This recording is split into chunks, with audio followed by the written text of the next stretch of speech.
ये है हमारा macro economics 12th standard money chapter का सेकेंड लेक्चर। फर्स्ट लेक्चर में हम मनी के मतलब को समझ चुके हैं और उसके एवोल्यूशन को ट्रैक कर चुके हैं। इस लेक्चर में हम कहीं ना कहीं समझने वाले हैं कि मनी के फॉर्म्स क्या होते हैं और मनी सप्लाई का कॉन्सेप्ट किस तरीके से काम करता है। तो शुरू करेंगे।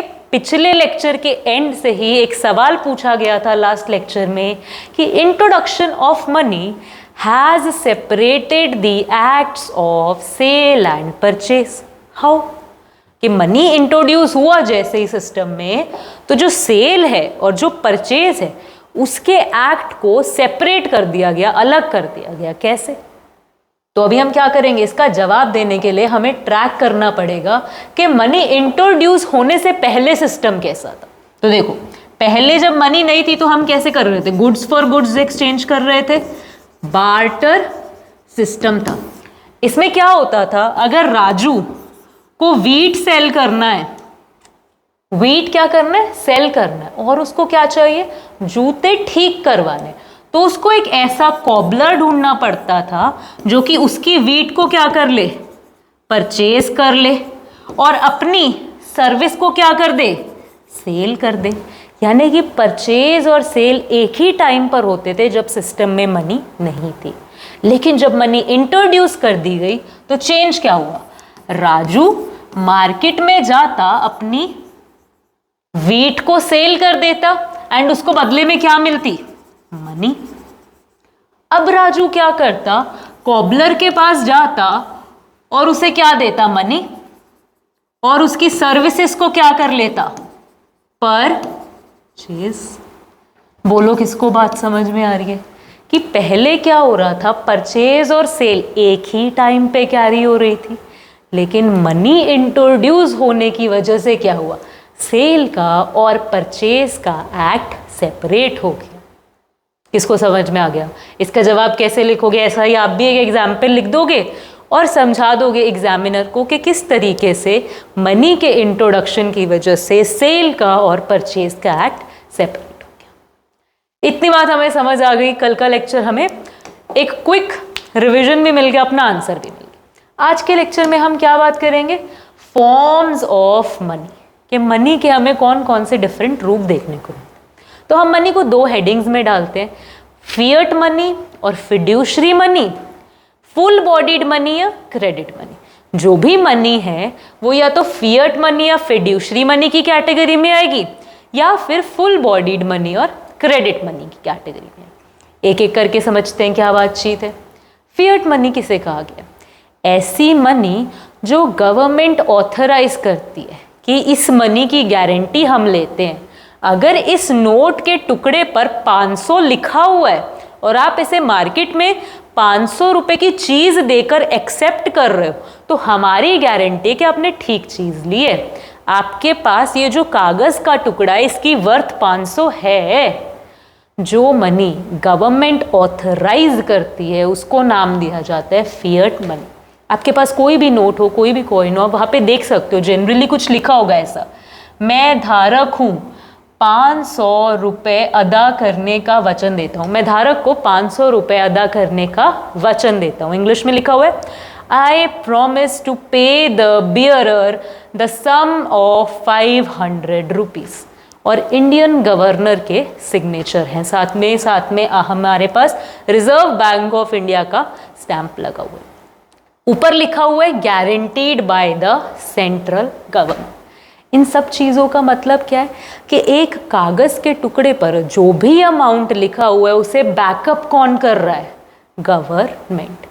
ऐसी कोई भी चीज़ जो देश में सर्कुलेट कर रही है backed up by the government, उसको हम क्या बोलते हैं, फिएट मनी।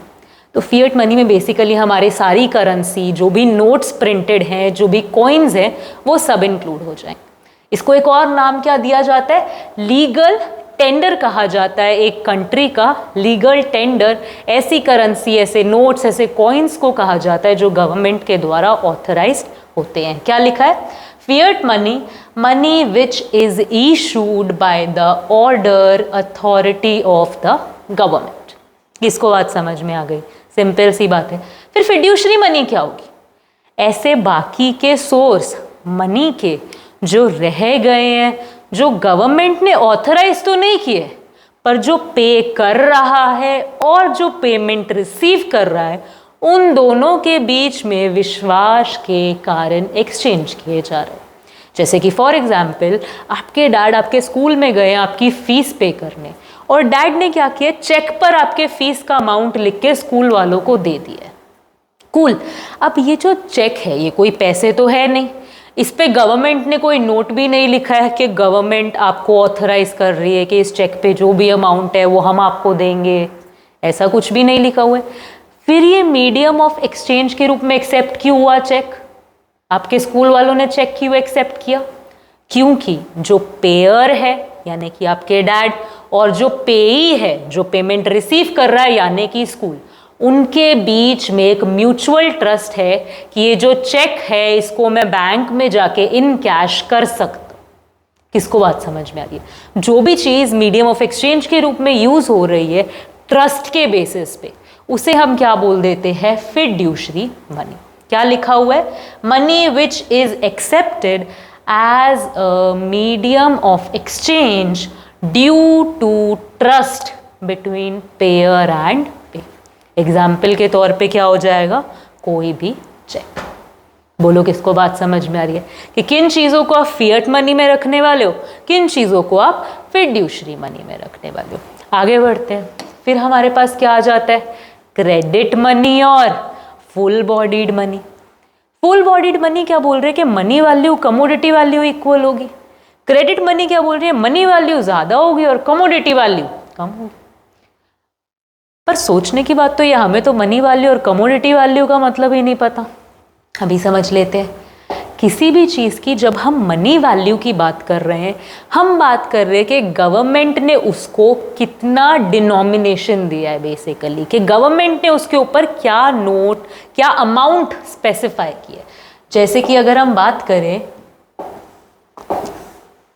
आपको ये 500 रुपए का नोट दिख रहा है, हाँ या ना?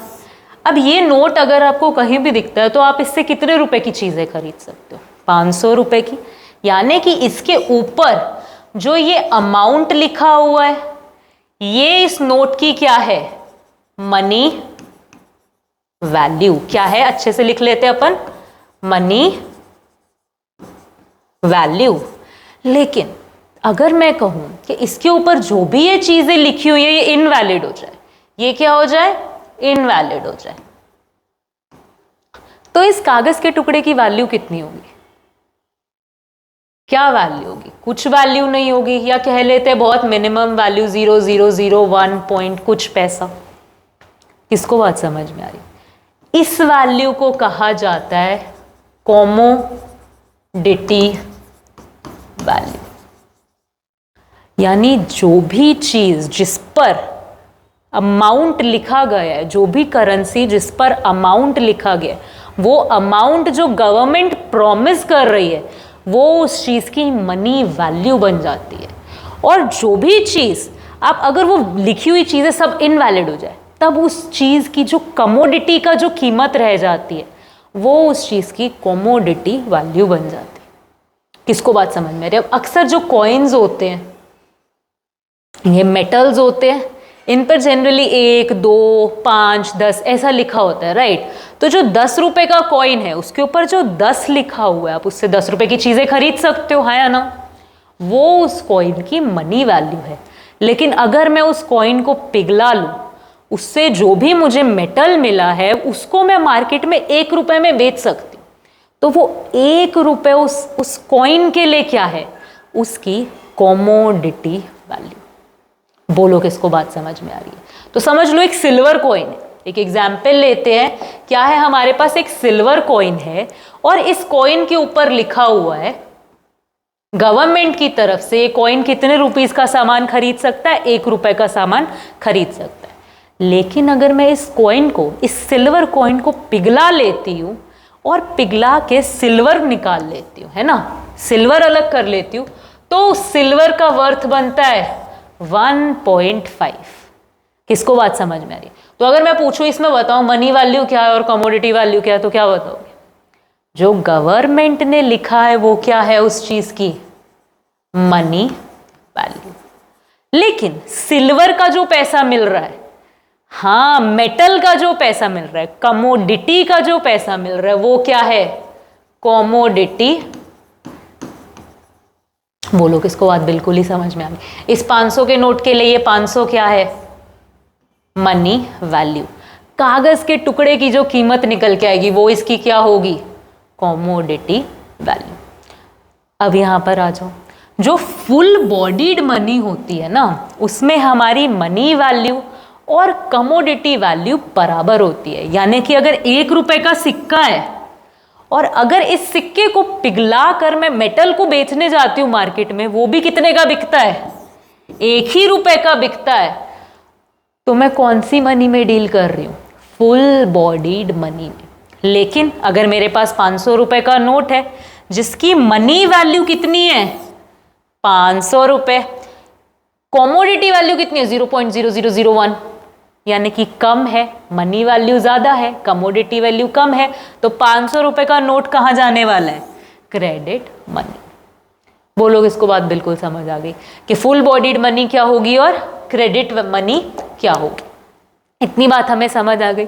हमें समझ आ गया कि मनी को हम बेसिकली 2 हेडिंग्स में कैसे रख सकते हैं। सबसे पहले हम कहाँ रख सकते हैं? फिएट मनी और फिड्यूशरी मनी में, कि गवर्नमेंट द्वारा लीगलाइज्ड है या फिर ट्रस्ट के बेसिस पे एक्सचेंज हो रही है।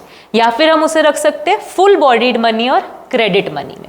फुल बॉडीड मनी में मनी वैल्यू और कमोडिटी वैल्यू बराबर होंगी। क्रेडिट मनी में मनी वैल्यू ज्यादा होगी, कमोडिटी वैल्यू कम होगी। इतनी बात हमें बिल्कुल समझ आ गई। अब आगे हम क्या बात करने वाले हैं? आगे हम बात करेंगे, सवाल आ गया, अच्छा why do people hold notes and coin when it's clear that the intrinsic value of notes and coins is almost negligible? Is almost negligible. बताओ भाई क्या बोलना चाह रहे हैं वो, कि लोग नोट्स को या कॉइन्स को अपने पास क्यों रखते हैं जब उन्हें पता है कि उसकी ये जो कमोडिटी वैल्यू है, कमोडिटी वैल्यू है वो क्या है? बहुत ही निग्लिजिबल है। यानी कि 500 रुपए का नोट लोग अपने पास क्यों रखते हैं जब उन्हें पता है कि उसकी कमोडिटी वैल्यू तो 0.0001 है? बताओ क्यों रखते हैं लोग नोट अपने पास? क्योंकि गवर्नमेंट द्वारा लीगलाइज की गई है ये करेंसी, हाँ या ना? तो वो जब भी इसे एक्सचेंज करने जाएंगे तो वो 0.0001 के लिए एक्सचेंज नहीं होगा। कितने रुपए के लिए एक्सचेंज होगा? 500 रुपए के लिए। बोलो किसको बात समझ में आ गई, हाँ या ना? चलो ये टॉपिक हमें क्लियर हो गया। नेक्स्ट हमारा टॉपिक क्या है? Supply of money. Supply of money basically हमें क्या समझाना चाहता है कि एक देश में फिलहाल कितना पैसा पड़ा हुआ है लोगों के पास, सप्लाई होके जो लोगों के पास पैसा पहुंचा है वो कितना है। जब हम इसे कैलकुलेट करते हैं तब हम क्या पढ़ रहे होते हैं? Supply of money. क्या लिखा हुआ है? सिंपल यही लिखा होगा, it refers to the total stock of money held by people of a country. एक कंट्री के लोगों के पास जितना पैसा है उसे हम क्या बोलते हैं? Supply of money at a point of time. ये चीज बड़ी नोटिस करने वाली है। यहाँ पे क्या बोला है? At a point of time, यानी कि ये कौन सा कॉन्सेप्ट है? Stock concept. याद करो पुरानी वीडियो जब हमने स्टॉक फ्लो पढ़ा था, क्या पढ़ा था? जब भी हम किसी चीज को मेजर करेंगे over the period of time तो वो क्या बन जाता है? Flow concept. लेकिन जब हम किसी भी चीज को मेजर करते हैं पर्टिकुलर पॉइंट ऑफ टाइम पे तो वो हमारे लिए क्या बन जाता है? Stock concept. तो आप अभी क्या मेजर कर रहे हो कि एक कंट्री के लोगों के हाथ में कितना पैसा है एक पर्टिकुलर पॉइंट ऑफ टाइम पे, तो वो आपका क्या बन जाएगा? मनी सप्लाई, एक स्टॉक कॉन्सेप्ट। अच्छा ध्यान क्या रखना है कि इसमें क्या इंक्लूड नहीं होगा? Not include money stock held by suppliers of the money. Supply money में, मनी सप्लाई में हमें जो सप्लायर के पास पैसा पड़ा हुआ है ना, वो इंक्लूड नहीं करना है, लोगों के पास जो पैसा है सिर्फ वो इंक्लूड करना है। इसको हम कैसे समझ सकते हैं सिंपल भाषा में कि फॉर एग्जाम्पल ये हमारे सप्लायर्स हैं, ठीक है। सप्लायर्स क्या कर रहे हैं, पूरी इकोनॉमी में पैसा डाल रहे हैं, हाँ या ना। तो लोगों के पास जो टोटल पैसा पहुंचा है वो कुछ इतना है। अब कुछ ना कुछ सप्लायर्स के पास भी तो पड़ा होगा जो अभी तक इकोनॉमी में भेजा नहीं गया है। जब हम सप्लाई ऑफ मनी निकालेंगे तो सप्लायर्स के पास जो पैसा पड़ा है इसे इंक्लूड नहीं करेंगे। किसे इंक्लूड करेंगे, सिर्फ वो पैसा जो एक कंट्री के पीपल के पास है। बोलो किसको बात समझ में आ रही, हाँ या ना। बिल्कुल क्लियर हो रही है हमें ये बात कि सप्लाई ऑफ मनी बेसिकली लोगों द्वारा होल्ड करा जाने वाला पैसा, उन लोगों द्वारा नहीं जो सप्लायर है, किनके द्वारा, आम लोगों द्वारा। इतनी बात समझ आ गई। लेकिन अब एक सवाल ये पैदा होता है कि सप्लायर कौन है, हमें तो पता ही नहीं। सप्लायर तो पता होना चाहिए ना, तभी उन्हें तो बाहर रखेंगे। तो मनी सप्लाई कौन करता है एक इकोनॉमी में, सेंट्रल बैंक करते हैं, कमर्शियल बैंक करते हैं, या फिर गवर्नमेंट करती है। सेंट्रल बैंक कैसे सप्लाई करते हैं, जितने भी नोट्स प्रिंट हो रहे हैं इकोनॉमी में, ये कौन प्रिंट करता है बताओ, सेंट्रल बैंक।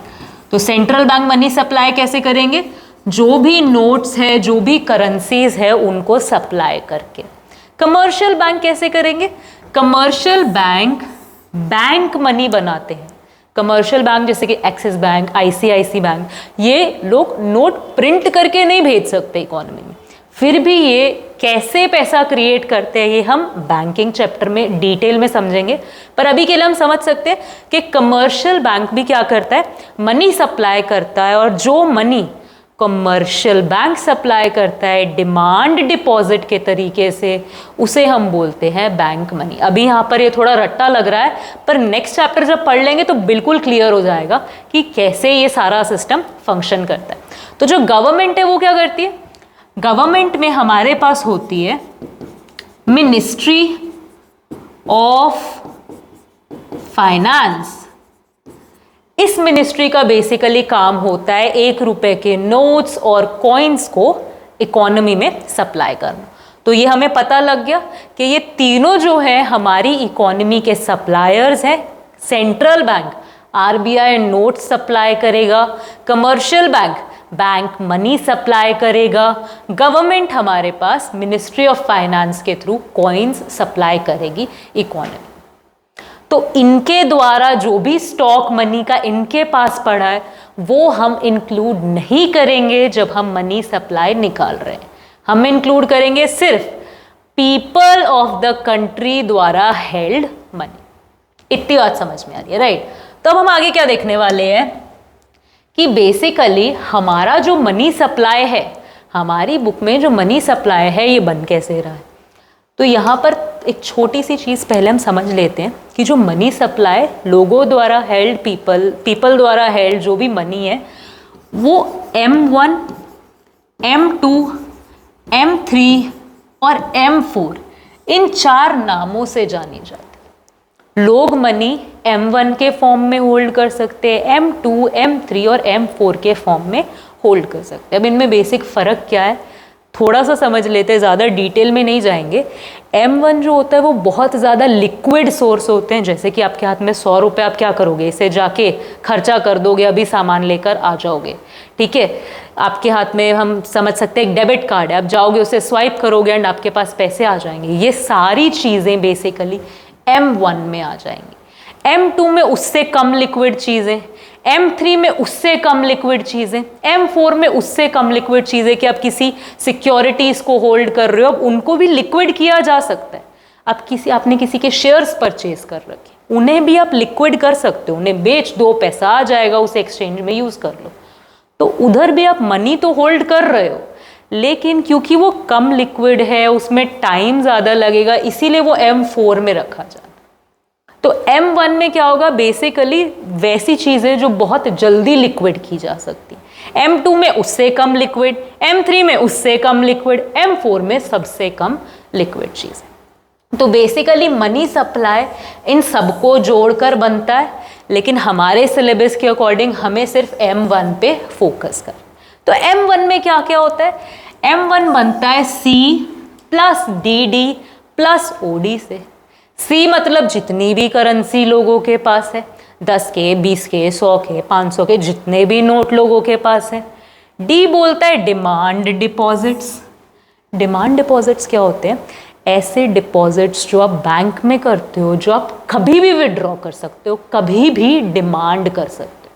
यानी कि आपने बैंक में एक सेविंग्स अकाउंट खोला है, उसमें 5 लाख रुपए रखे हैं, और आपका जब मन करता है आप उसमें से 10,000, 20,000, 30,000 जैसे मन करता है वो रुपए निकाल सकते हो। तो वो आपके क्या बन जाते हैं, डिमांड डिपॉजिट्स। तो जब हम M1 मेजर कैलकुलेट करें तो सारी करेंसी उठाएंगे, सारे डिमांड डिपॉजिट्स उठाएंगे और सारे अदर डिपॉजिट्स उठाएंगे।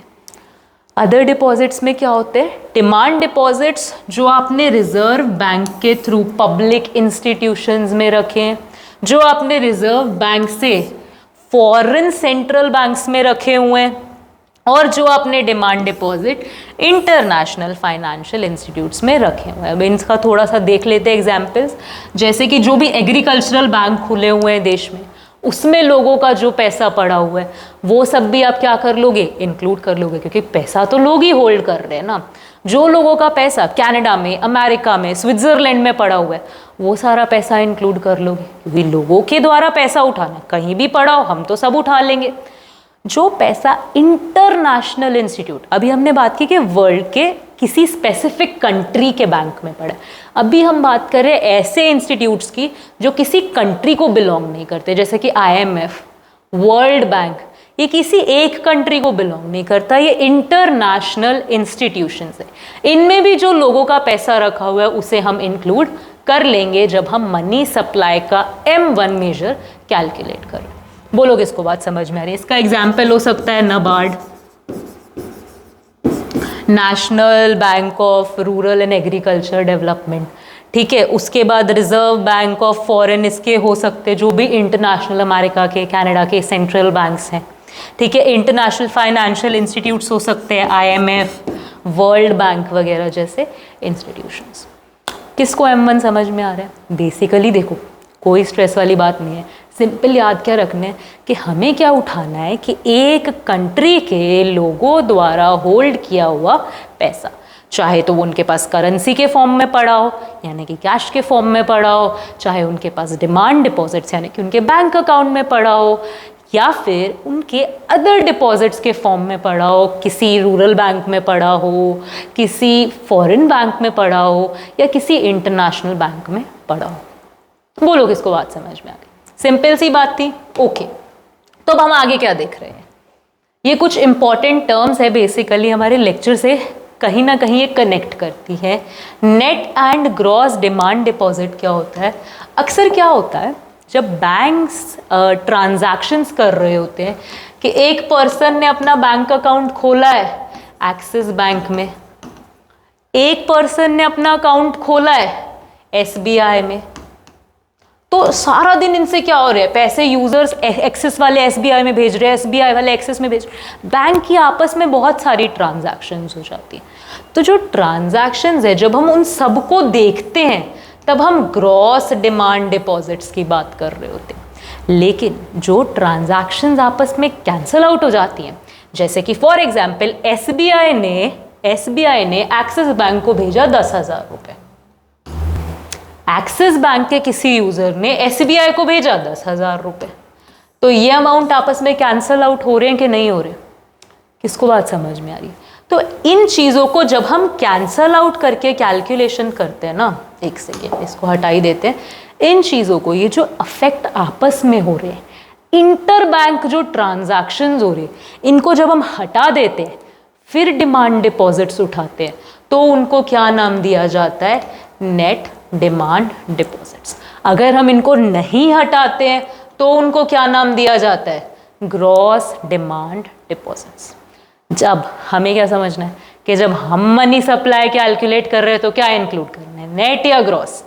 हमें इंक्लूड करना है नेट। क्या इंक्लूड करना है हमें? नेट। नेट डिमांड डिपॉजिट्स हम इंक्लूड करेंगे जब हम मनी सप्लाई कैलकुलेट कर रहे हैं, क्योंकि जो ग्रॉस के इफेक्ट्स है वो आपस में कैंसल आउट ही हो जाएंगे। समझ आ गया ये वाली चीज? चलो नेक्स्ट पॉइंट क्या है हमारा, टर्म डिपॉजिट और डिमांड डिपॉजिट। डिमांड डिपॉजिट्स तो हमें पता है। डिमांड डिपॉजिट्स क्या है?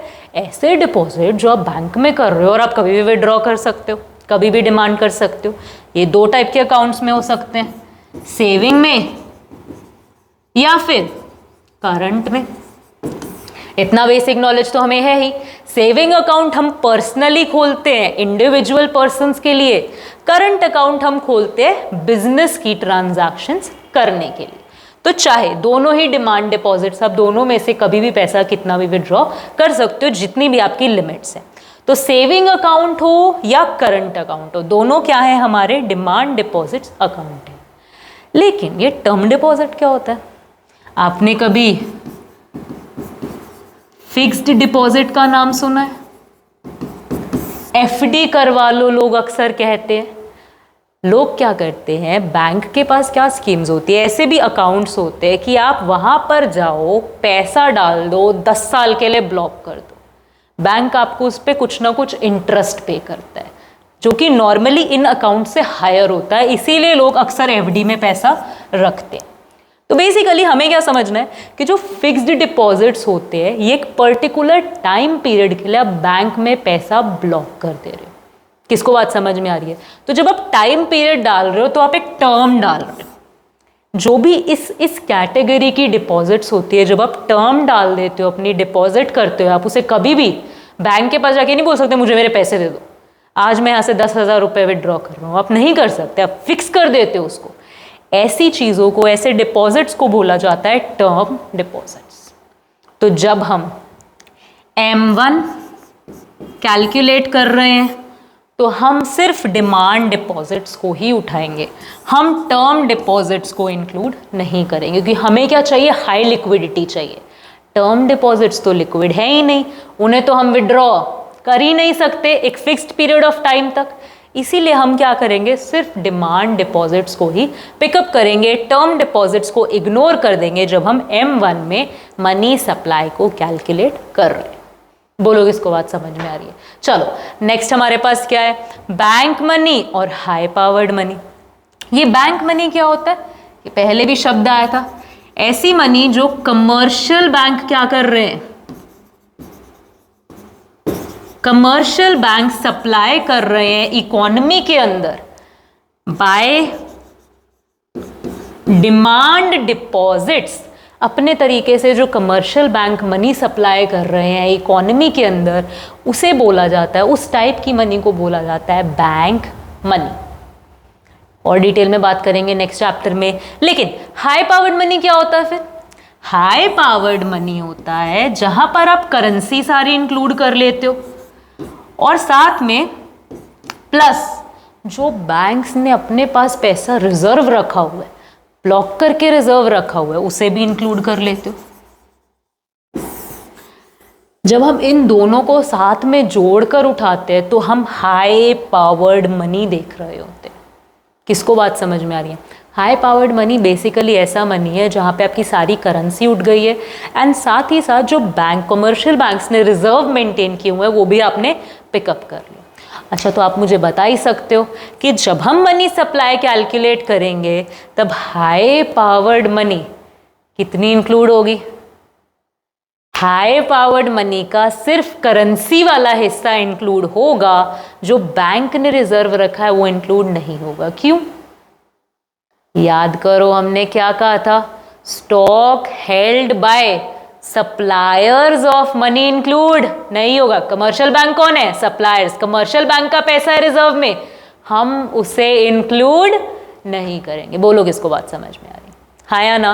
बैंक मनी जबकि क्या होगा, इंक्लूड हो जाएगा, क्योंकि बैंक मनी एक्चुअली लोगों का ही पैसा है जो कमर्शियल बैंक मल्टीप्लाई कर करके क्रिएट कर रहा है। बोलो किसको बात समझ में आ रही? हाँ या ना? मनी चैप्टर के कुछ टर्म्स पे हमें और क्लैरिफिकेशन मिलेगा जब हम बैंकिंग सिस्टम को थोड़ा और गहराई से समझेंगे। अभी के लिए मनी चैप्टर हम कंप्लीट कर चुके हैं।